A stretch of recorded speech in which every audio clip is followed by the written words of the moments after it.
Bom, vamos lá, galerinha. Hoje o assunto é arquitetura.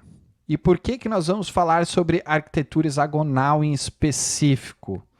Porque eu encontrei um amigo meu, desenvolvedor de longa data, inclusive eu fui professor dele, é um cara muito gente boa e muito competente, que ele está trabalhando agora numa Big Tech e ele está com uma dificuldade em manusear este tipo de arquitetura. Então já deixa eu deixar o meu salve aqui para ele, ele sabe que este vídeo é para ele, certo? E eu fiz algumas postagens nas minhas redes sociais para ver o que a galerinha fala sobre isso. Então comentei assim no X, por exemplo. Hoje, vindo para a empresa, encontrei um amigo de longa data que agora trabalha em uma Big Tech. Ele comentou que está enfrentando dificuldades para lidar com a arquitetura hexagonal. Sinceramente, eu não sou muito fã deste modelo. Acho que, na maioria dos casos, a arquitetura hexagonal acaba sendo um exemplo de over-engineer, como uma dependência excessiva de interfaces. Eu chamaria de arquitetura de interfaces, né? Para a maioria dos projetos, acredito que o MVC bem estruturado já resolve todos os problemas de forma mais simples e direta. Claro, respeito quem faz uso deste tipo de arquitetura, mas nem sempre vejo um benefício real que justifique a complexidade. Aqui no X, nós tivemos alguns comentários, né? Um comentário apenas, algumas curtidas, enfim. Tenho usado em um projeto recente da empresa, por hora não vi assim grandes vantagens, para ser sincero. Qualquer CRUD simples envolve muitas e muitas classes. Aqui no Blue Sky, por exemplo, tiveram alguns comentários e algumas repostagens. Então, é o mesmo comentário que eu fiz e o Vepo ele colocou o seguinte, ó, a arquitetura hexagonal é uma solução pensada para facilitar testes com dependências do ambiente. Acho uma solução ultrapassada, porque os frameworks modernos resolvem isso de forma elegante. E aqui ele mandou um link da proposta original, né?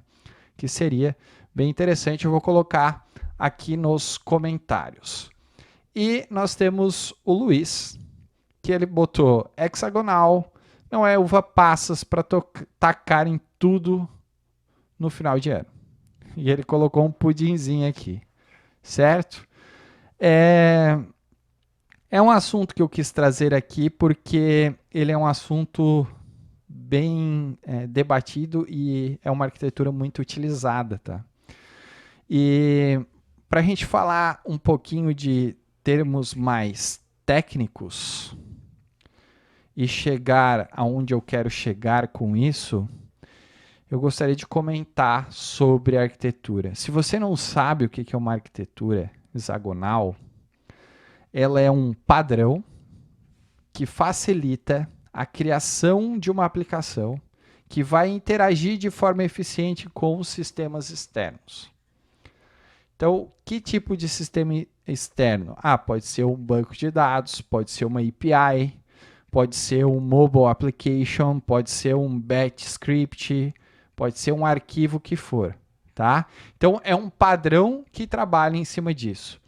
Se vocês olharem aqui para essa imagem, deixa eu ver se eu consigo colocar ela no Excalibur um pouquinho maior. Deixa eu jogar para cá. Vamos ver se aumenta. Vocês vão ver que a arquitetura hexagonal, é um hexágono, né? Ela trabalha com algumas características que são adaptadores, que são os adapters, e as portas. E a sua application business, o seu produto mesmo, né? O seu core, ele fica no centro.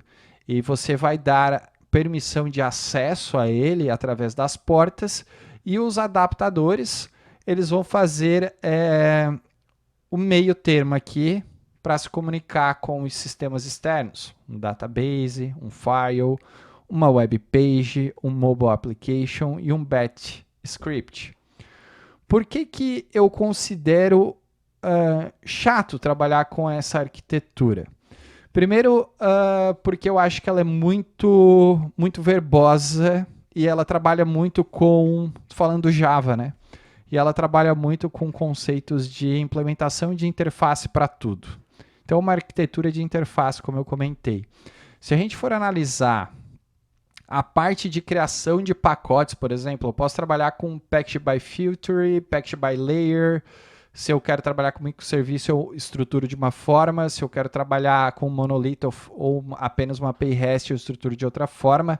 E a própria EAP, né? Se você não sabe o que é EAP significa estrutura analítica de projetos, tá? De uma arquitetura hexagonal, ela se dá mais ou menos assim, gente, ó. Claro que a forma como você vai projetar são apenas pastas, né? Mas elas servem para organizar melhor o seu projeto. Então, uma estrutura hexagonal, deixa eu ver se eu consigo ampliar, ela vai trabalhar com esta forma aqui. Nossa, ficou muito ruim, né? Você vai ter os adaptadores. Então, você vai ter uma estruturinha aqui chamada um package, né? Chamado adapter. Espera aí. Deixa eu melhorar aqui.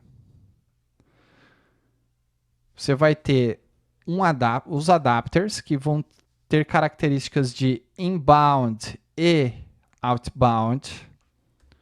Então, o que você vai colocar dentro do seu inbound? Você vai colocar os controllers. Então, a sua API REST vai ficar aqui dentro, né? E você tem os outbounds, tá? Que são entidades, são os entities. Qual que é a jogada de você criar este formato de package aqui que nós temos aqui, ó? A jogada é concentrar se eu estou fazendo isso em Spring, né? Concentrar todos os adaptadores e fazer eles utilizando, por exemplo, o nosso JPA, tá? Então, nossa programação com o JPA, ele fica aqui dentro dos adapters. Você vai fazer uma abstração.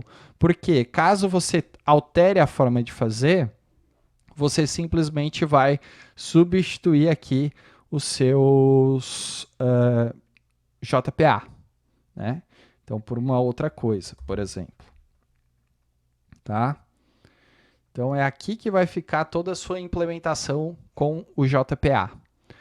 Depois, você... que ficou meio estranho, né? Deixa eu ver se eu consigo ajustar. Isso tudo aqui vai para dentro do outbound. Então, dentro do outbound, a gente vai ter os entities, nós vamos ter dentro de entities o nosso product entity, nós vamos ter os nossos repositórios, tudo dentro de outbound. E nós vamos ter aqui a primeira implementação de interface e a primeira abstração do nosso JPA Product Repository. Então, esse trecho aqui que eu comentei, travou, né? Isso aqui, ó, eu vou botar um quadrado. Então, os nossos adaptadores, eles vão fazer a parte de abstração com o JPA. E aqui, você pode notar que a nossa entidade com o banco de dados, nós vamos ter aqui dentro do nosso outbound entities. Então, eu tenho, por exemplo, uma entidade, uma tabela que lida com produtos. E aqui nós temos os nossos repositórios. O que é o nosso repositório? É uma interface do JPA Product Repository. E eu tenho o implement dessa interface aqui. Por isso que eu tenho o Product Repository em PL, né? Tá? E aqui ficam os controladores normais da sua API, por exemplo. A nossa application é onde a gente vai ter os nossos services. Então, vai ser o nosso core aqui. Que, mais uma vez, a gente vai ter o quê? Os services com os seus casos de uso. E dentro de os services, né, os nossos use cases. E dentro de use case eu vou ter o product use cases e aqui em cima eu vou ter o meu minha implementação da interface do product service, tá? Então aqui nós temos o nosso application business. Beleza. Depois eu tenho a parte de a parte de domain, que seria o quê? Os nossos models e os nossos DTO. Só que aqui, veja bem, para uma estrutura, né? Para uma estrutura tradicional, por exemplo, voltado para microserviços, os nossos entities que estão aqui nos adapters ficariam aqui no nosso domain, né? Aqui é o model nu e cru. É a mesma classe que eu tenho aqui de Product Entity, sem as anotações de que ela é uma entity, do constructor, sei lá, aqui eu crio a tabela do banco de dados e aqui eu tenho um modelo exatamente igual eu tenho aqui, porém com os métodos gets e sets, com os construtores, tudo aqui padrão na unha, tá? E o seu DTO correspondente, certo? Opa, ficou tudo azul aqui agora. Não está funcionando Ctrl Z, vai ficar assim. Branco, pronto. Beleza? E daí eu tenho a parte de infrastructure aqui, que são as configurações do projeto, e eu tenho a parte de utilitários também, que vai ter dentro os nossos mappers, certo? Então, tudo isso daqui, até no domain, a gente vai ter interface, cara. Então, olha só, a quantidade de interface que eu tenho para trabalhar com essa arquitetura hexagonal. Isso eu estou falando de uma entidade só, que é a produtos. Imagina se eu tenho clientes, funcionários, pedidos. Isso aqui vai virando uma coisa muito grande. Porque meio que eu tenho que repetir a nossa entidade aqui com o seu modelo nu e cru aqui. Então, se aqui eu tenho um pedido entity, eu vou ter que ter um pedido repository em PL e um JPA pedido repository. E aqui no domain, eu vou ter que ter um pedido e um pedido de TO, por exemplo. E eu tenho que ter uma classe mappers para fazer o mapeamento deste pedido também. E aqui dentro do nosso application business, eu vou ter que ter um services com pedido que implementa o use cases do pedido use case. Então, assim, é uma arquitetura, é um padrão que, obviamente, você bota o olho, você sabe como é que ele funciona. Olhando a estrutura analítica do projeto, dos nossos packages, você sabe como funciona. Mas, na prática, fica muito over-engineer aqui. Então, eu não gosto muito de usar esse tipo de arquitetura. Beleza? Bom, mas cada um. Tá? Eu respeito muito as pessoas que utilizam e acho bem bacana utilizar. Eu já utilizei muito isso aqui, beleza? Mas é isso que eu quis trazer, essa visão aqui, tá? Principalmente essa parte que representa os adaptadores e as portas, né? Ele foca muito em cima disso. Este é o padrão do hexagonal, certo? Bom, quem sabe a gente possa aprofundar um pouquinho melhor, criar um projeto em cima disso, né, no Spring, para vocês se familiarizarem um pouquinho mais, tá certo? Então, espero que vocês tenham gostado. Se você gostou, curta e compartilha, e até o próximo.